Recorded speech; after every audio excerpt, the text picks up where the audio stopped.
There are several different types of mass spectrometers. I will describe the mass spectrometer that is described in your textbook. Not all of them operate in this fashion, but many of them operate in a similar fashion. First, we have an apparatus that is under vacuum, so there's very little air pressure inside. We introduce our sample. The sample then becomes radiated with electrons.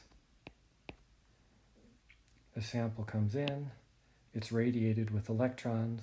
These electrons typically kick off electrons so that we have cations